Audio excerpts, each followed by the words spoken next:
back, everybody. Time in the WHIP studios is 11:15. Zach Gelb here with you, flying solo on this Wednesday. A lot to do in the NFL. We just got the Aaron Hernandez news, also some news in the NFL draft. So let's go out to the phone lines right now and welcome in 97.5, the Fanatics' very own, and a man that works with the NFL Network, and that is our good friend. We got a chance to catch up with him 2 years ago at Radio Row in New York, and that is Brian Baldinger. Brian, it's Zach Gelb here, WHIP Radio in Philly. Thanks for a few minutes. How are you? I'm doing fantastic. It's great to be with you. Well, it's great to have you on, and the news came out right before the show at about 10:20 this morning that Aaron Hernandez has been found guilty of first-degree murder, and he will face life in prison without the possibility of parole. When you take a look back at everything that transpired with Aaron Hernandez, this was a guy that went from catching a touchdown pass in the Super Bowl, and now he will spend the rest of his life in prison. What are your reactions to that as a former NFL player? Well, I mean, it's just unfortunate. I mean, it's one of the biggest falls from grace that we've ever seen. But look, nobody's immune to the law, and to do something like he did, it's a heinous crime, and he's got to do the punishment. The Patriots have completely whitewashed him from the records and from their team, as they should. And I'm sure the Patriots are, they've already, in the last few years, distanced themselves from it, and they would prefer not to think that they ever have to really comment on him ever again. And you take a look at everything that transpired in this whole event. This was a guy that had it all. He was catching touchdown passes from Tom Brady, could have been a big superstar in this league, got the multi-million-dollar contract, had a fiance, a newborn baby, and he totally just pissed away not only his NFL career, but his life, because he had to be a part of that thug and gang mentality culture. Brian, why is it that there's some guys that are young, talented NFL players, but they can never distance themselves from surrounding themselves with bad people?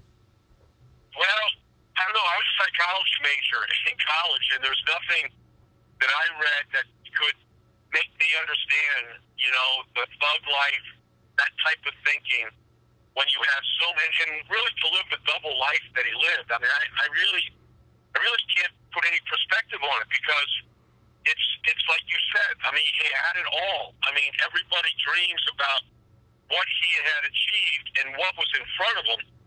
And you're right. I knew many people within the Patriot organization, and there'd be a lot of people in that organization that would tell you he was the best player on the team, including Tom Brady. He was the most talented, the most versatile, and the best player. And he opted for a life that makes no sense on any level. And so, look, it's an unfortunate story. Hopefully, other kids that are thinking about that style of life, like whatever they think that's cool, if that's something that they should aspire to, hopefully they look at the pictures of Aaron Hernandez on TV today and think this would be the dumbest thing to ever do with my life.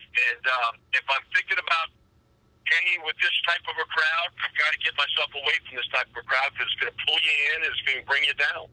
There were some rumors about Aaron Hernandez before he was drafted, some rumblings, but no one could have predicted that his life would have went in this path, with being faced with life in prison for murder, and there's obviously more cases out there. How does what happened with Aaron Hernandez, how can the league learn from this, and how do you think this changes what GMs do in their pre-evaluation draft process? Well, the teams are 2 weeks away from the draft right now, and, there's a lot of players that have red flags for a variety of reasons, and they'll investigate these flags, and the history and the culture of every particular player, where there is some sort of idea that maybe they're not the best guys, maybe their backgrounds aren't what we want, and so there'll be a lot of teams that will take a closer look than they already do, so that something like this doesn't happen. But the NFL isn't immune to this type of culture. We've had a lot of players go awry before that have fallen through the cracks, and I'm sure they will again. And you can say you're going to learn from it, but when you're as talented as Aaron Hernandez is, even if there were some things, spotty, character and spotty association with other unfavorable type people, I mean, the teams are going to look away. They're still going to make these investments in players. I mean, Aaron Hernandez dropped in the draft to the 4th round, and he probably was a first-round talent, but they still took him. And they're going to take some of these guys that are in the draft in 2 weeks. Even though they probably shouldn't, they're still going to take a risk and reward on the talent that's there, and maybe they can straighten themselves out, and the mistakes they've made, they can be corrected. But we've seen these issues before, and I think we'll still see it again. I agree with you. There's no doubt about that, as Brian Baldinger is our guest from the NFL Network at 97.5, The Fanatic. Now let's do some draft talk with some players that we're seeing coming in this draft. Ron Jaworski the other day said he would not be surprised if Marcus Mariota will be the #1 pick, and that actually there's sources telling him that there's a good chance that will happen. If you're an NFL GM, you're picking one. Do you go Jameis Winston or Marcus Mariota? Well, if Tampa Bay stays there and they don't trade the pick, and by all accounts, I mean, they need a quarterback. I think the best ready quarterback in this draft is Jameis Winston. I mean, I don't even see a comparison. I mean, I know Marcus Mariota had a sterling college career, but he played in a very favorable offense.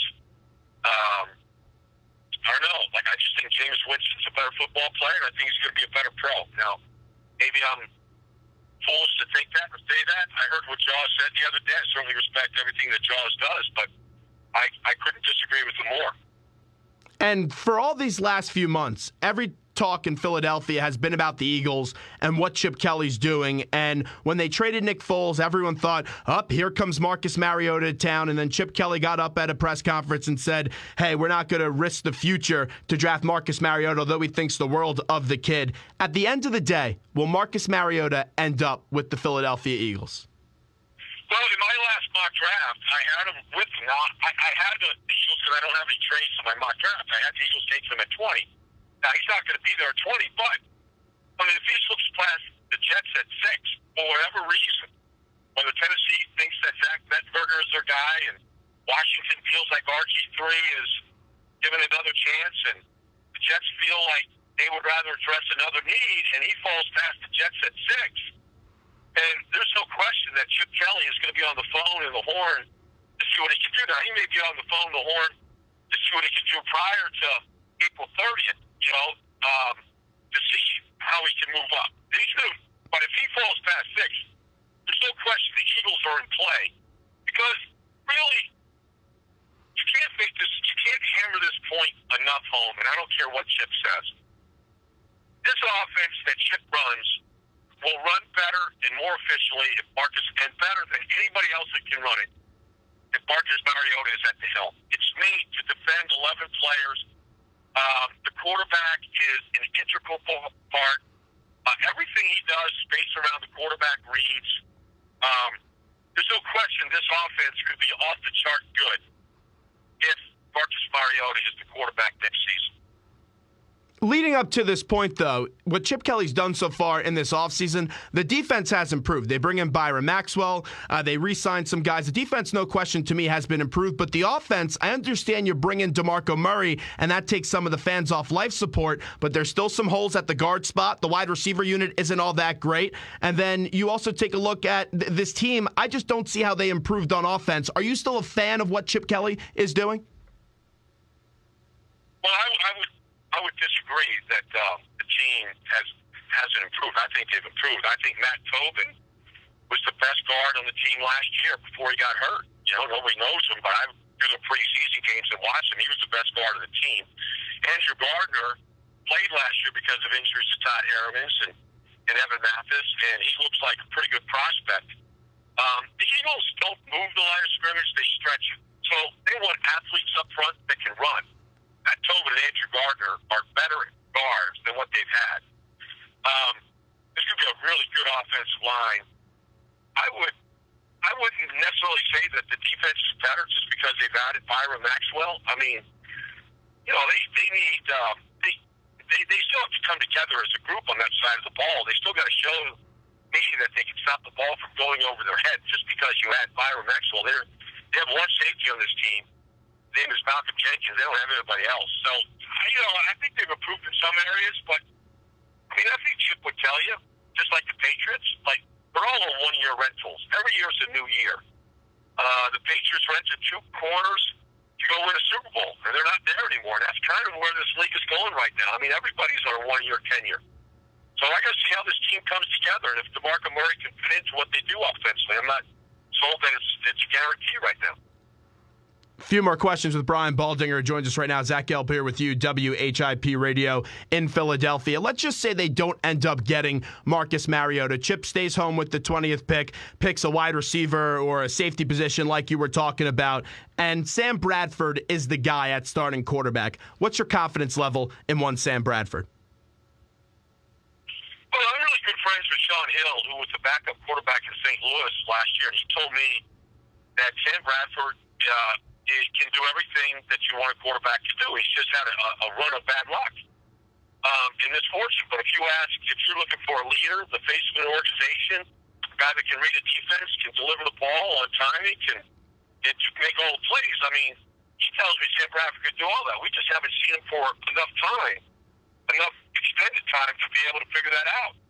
But I believe Sam Bradford can play quarterback. I believe any quarterback in Chip Kelly's system is going to have, it's going to improve, and it's going to be a good quarterback. I mean, the reads they're just too simple to make, and the receivers are too wide open. Like, every quarterback is going to put up good numbers in this offense.